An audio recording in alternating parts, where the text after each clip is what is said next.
Bienvenidos a Tópico IM, un podcast de Instituto MEC. Mi nombre es Blanca Fernández y el día de hoy vamos a hacer un pequeño recuento de todos los capítulos que hemos abordado a lo largo del podcast. Bienvenidos.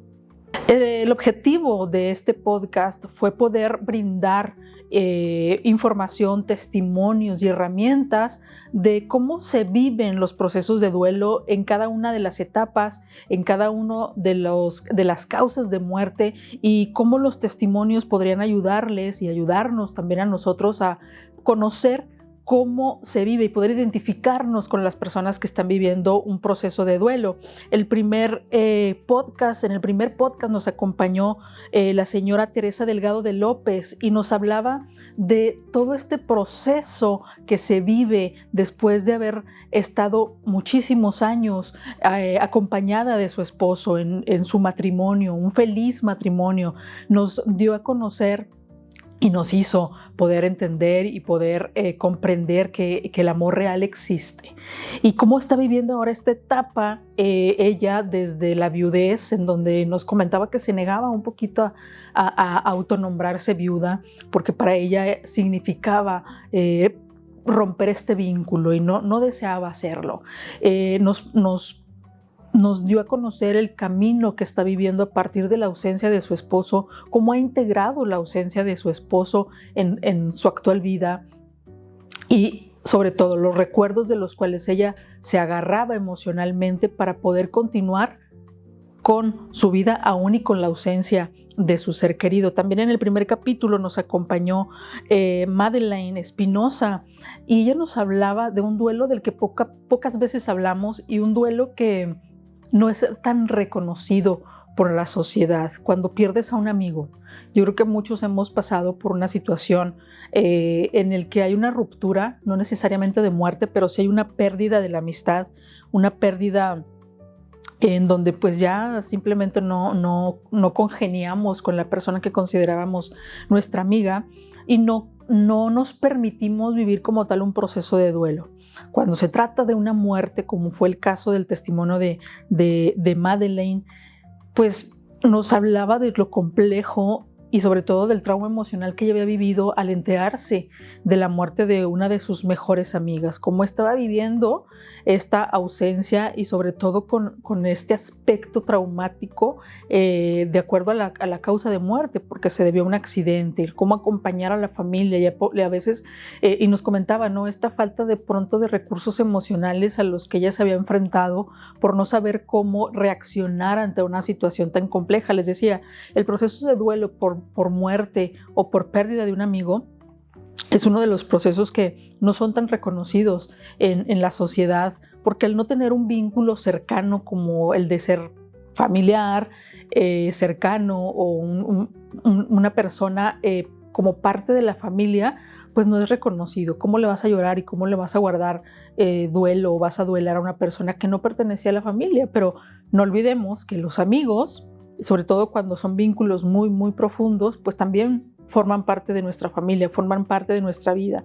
Y eso implica que al momento en el que existe una separación, sea cual sea la causa, y mucho más cuando se trata del aspecto de muerte, pues se viva una pérdida, se viva un proceso de duelo como lo vives en cualquier otro tipo de pérdida. En el segundo episodio nos acompañó la señora Nancy Cepeda y fue un testimonio que nos cimbró como equipo.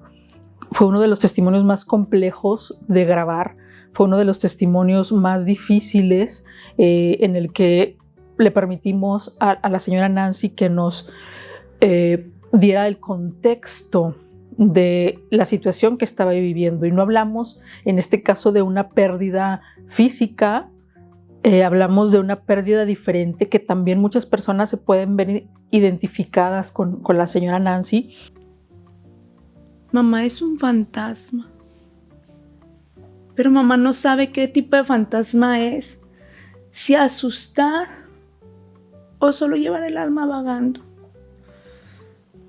¿Por qué? Porque no eres escuchada. Porque eso es lo que eres para la autoridad, un fantasma.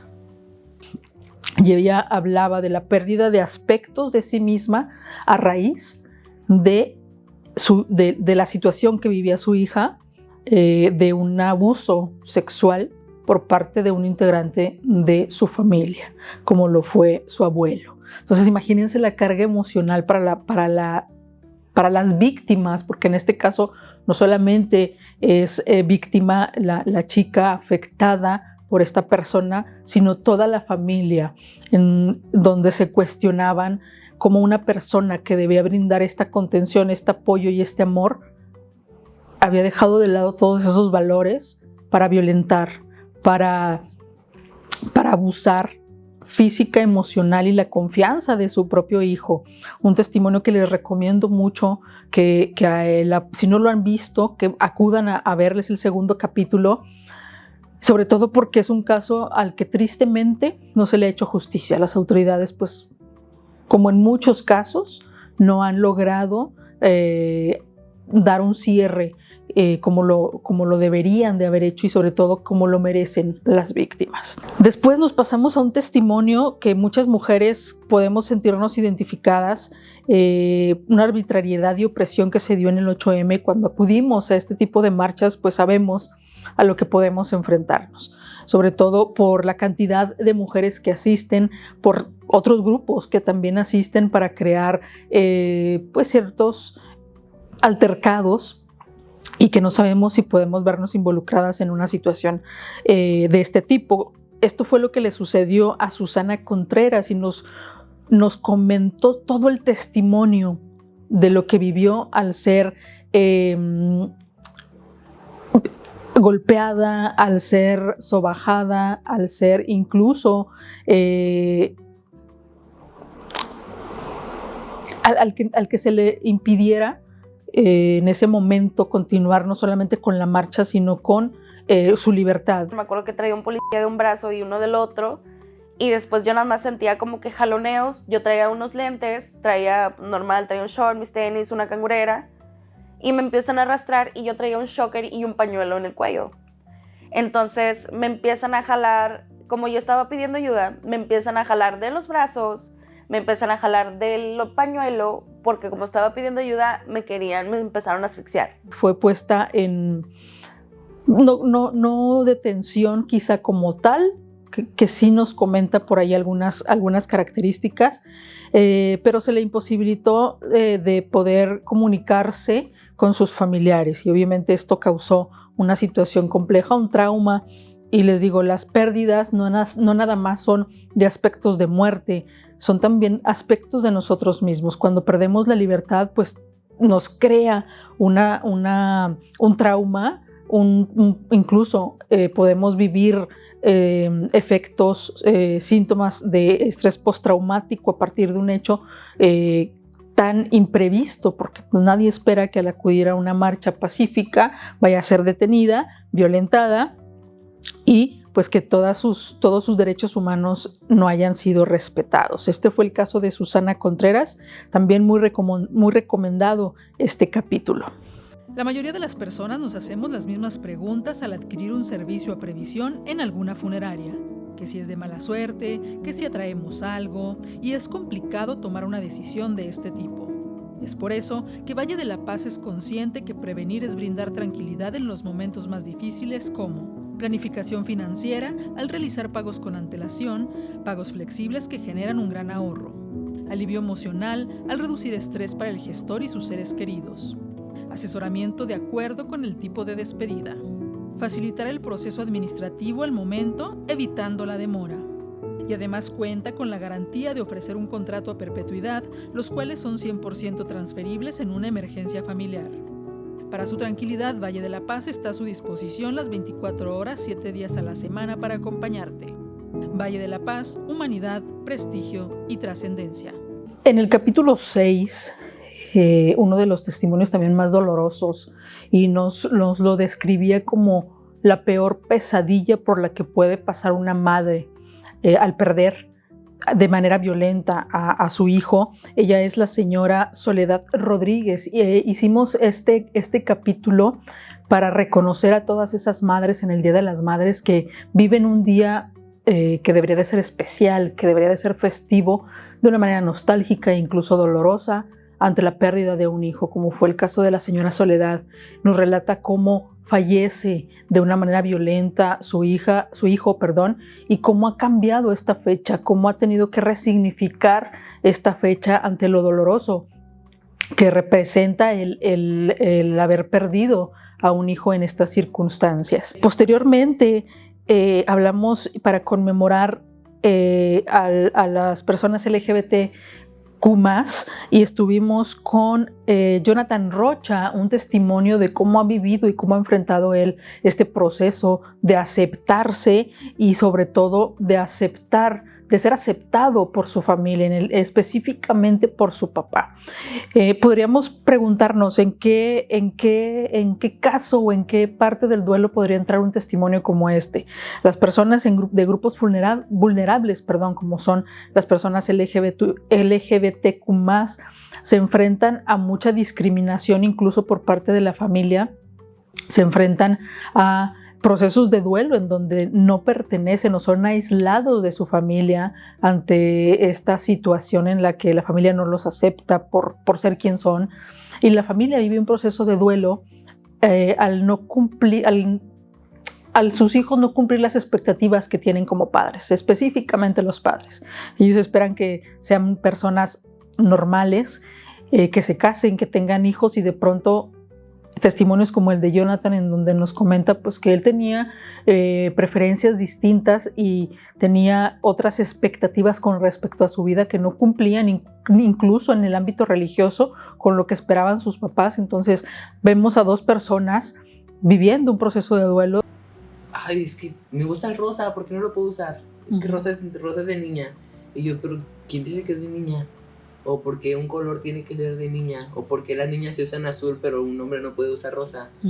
O luego era como de que veía ropa de que ay, a veces te vas a la tienda de Zara y ves ropa de hombre y dices, es lo mismo de todo, es la misma playerita con un color diferente y con el logo. Y dije, ay no, y luego ves a las mujeres de que con mucha ropa muy diferente, y luego fue como que dije, ¿qué pasa si me meto? Y ya me metí a las tiendas y me puse a ver ropa de niña y dije, mira.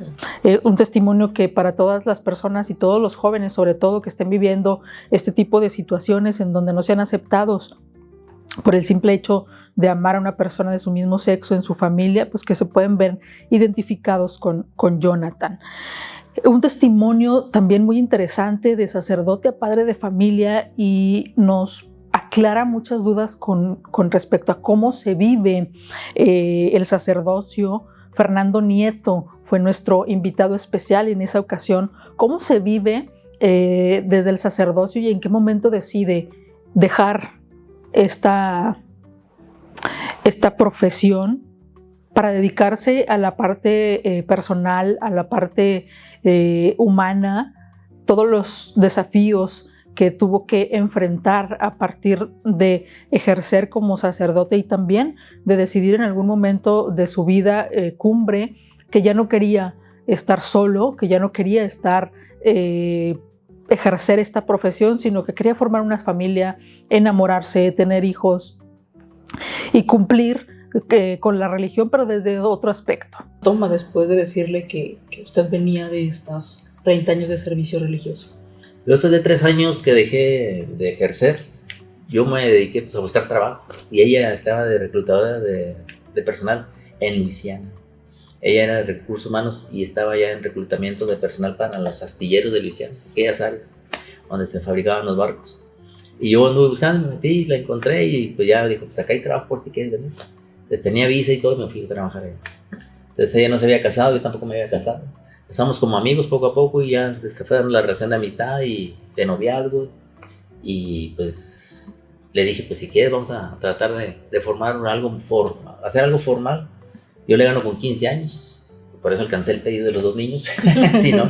Y dijo, no, pues está bien, vamos a intentarlo. Ahora, siendo padre de familia, siendo papá de 2 niños pequeños, esposo, felizmente casado, nos muestra estas etapas, y que nos puede causar de pronto curiosidad. ¿Cómo es posible que dejen algo a lo que pues, venía desde muy pequeño, tenía como esta inquietud de dedicarse al sacerdocio y que lo hace dejar de lado para vivir una vida mundana, como lo podremos decir, ¿no? Como cualquier otro hombre desearía, ¿no? Vivir en pareja, crear una familia, independientemente de quién sea la persona, sea de su mismo sexo o no.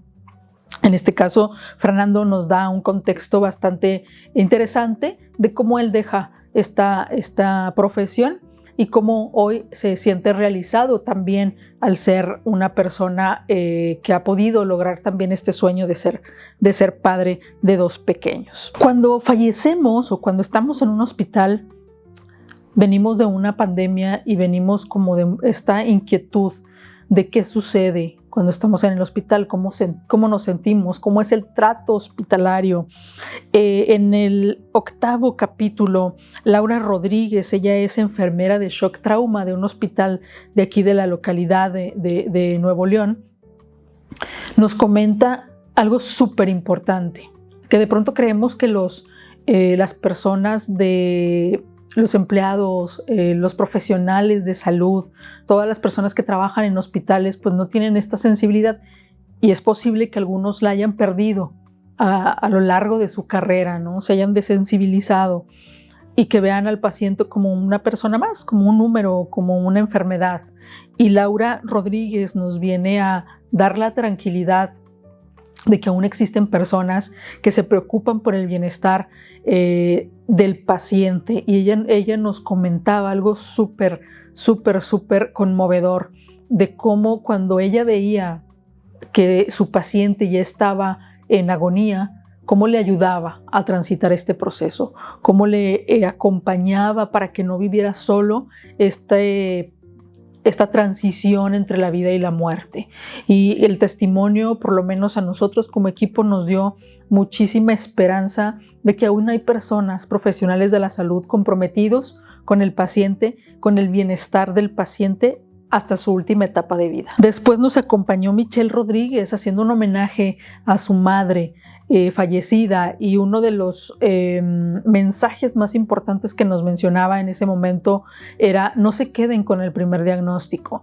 El primer diagnóstico que a ella le dieron, a su madre le dieron en primera instancia, fue pues algo que no les dio la tranquilidad, por lo cual siguieron buscando opiniones médicas que les dio la oportunidad de disfrutar los últimos meses de calidad de vida para su señora madre, que les dio la oportunidad de vivir en compañía de su mamá y darle esta contención emocional al momento en el que su cuerpo decidiera descansar. Un testimonio muy conmovedor para todas las personas que han vivido también la orfandad al perder a su madre por enfermedad o por cualquier otro tipo de causa de muerte. Nos hace ver cómo es posible recordar desde el amor a esta persona tan importante como es mamá. En el capítulo 10 tenemos a Ileana Mayorga y nos habla de un proceso de duelo también bien complejo y que de pronto no le damos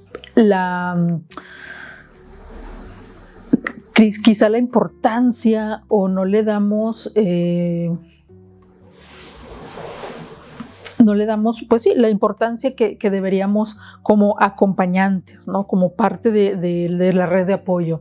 Ella nos hablaba de su testimonio, fue a partir del proceso de duelo que vivió por la separación y el divorcio de su pareja, y cómo ha enfrentado junto a sus hijas, cómo explicarle a sus hijas que su matrimonio había terminado, no así la relación con su papá entre sus hijas.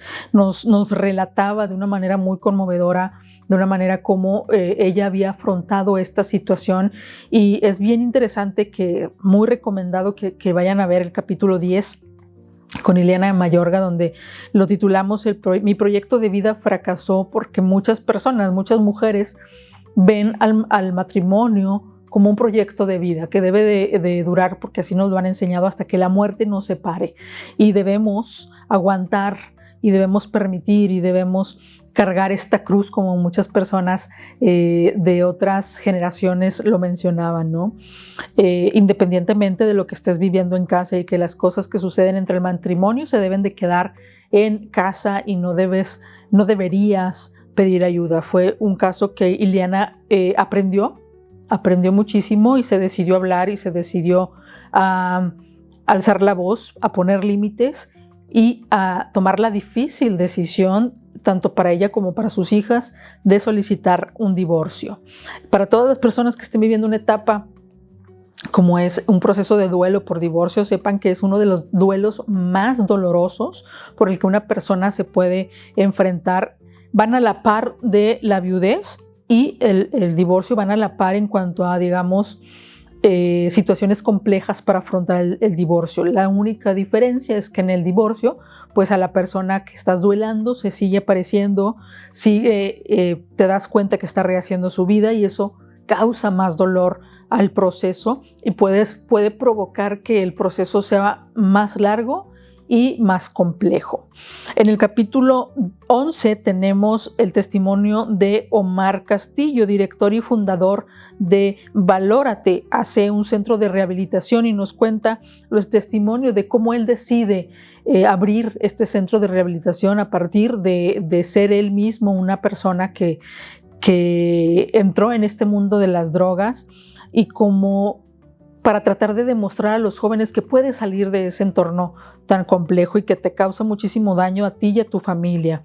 Un testimonio de el apoyo que se le brinda a los familiares y a las personas que están en un proceso de consumo de drogas, de cualquier tipo de droga. Un testimonio muy importante, y sobre todo si requieren información de en qué momento pueden anexar a su ser querido, pueden encontrarlo en este capítulo, el capítulo 10. Ya volvió a ir el lunes que llevó a la niña y nos dice,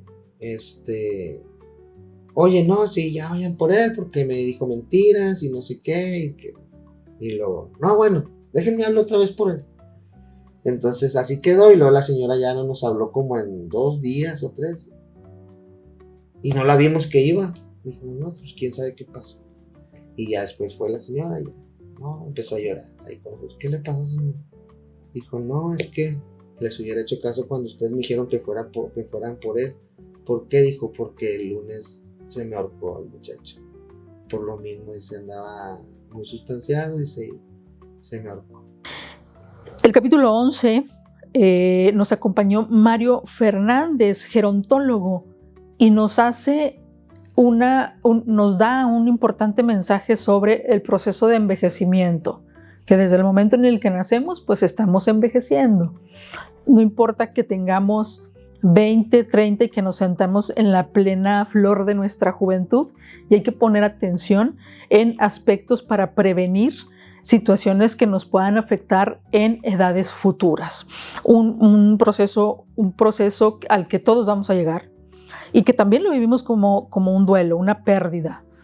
El ver que nos están saliendo canas, arrugas, impacta en nuestra parte emocional. Entonces, qué mejor que ponernos en manos de especialistas como lo es Mario Fernández, quien nos da asesoría, quien nos lleva a la reflexión y sobre todo que nos encamina para poder vivir dignamente la última etapa de nuestra vida o la etapa de vejez en nuestra vida.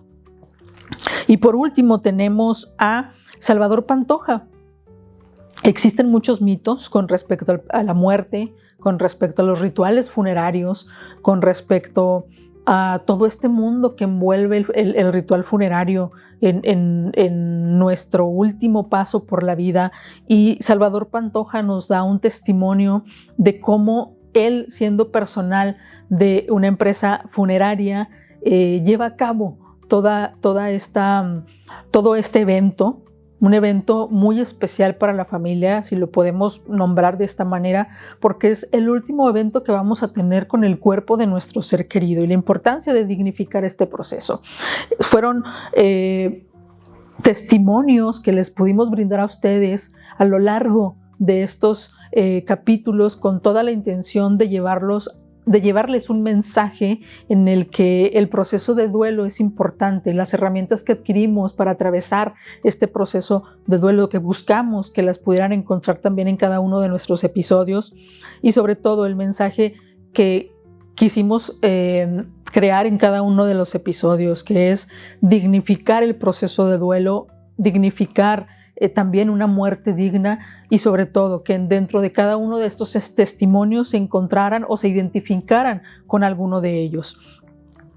Para nosotros fue muy importante cada una de estas personas que nos dieron la oportunidad de conocerlos, que nos dieron la oportunidad de poder poner en cámaras, en micrófonos sus testimonios, y sobre todo que tuviéramos en ustedes estos comentarios que nos dejaron en cada uno de ellos para saber lo que les gustaba y lo que no. También estamos abiertos a todos tipos de comentarios, y a lo largo de esta temporada de podcast pues quisimos brindarles información distinta, información variada, pero siempre con el mismo objetivo y sin perder el objetivo. Espero que este resumen les haya hecho en poder quizá crear un poquito de interés en ir a observar cada uno de los podcasts y darse cuenta, darnos la oportunidad de este producto que queremos hoy poner ante ustedes, que lo acepten, que lo recomienden, y sobre todo que nos dejen sus comentarios para saber cómo les ha parecido esta temporada. Vamos a trabajar para crear contenido sin perder el objetivo, pero contenido que sea de mayor interés para todos ustedes.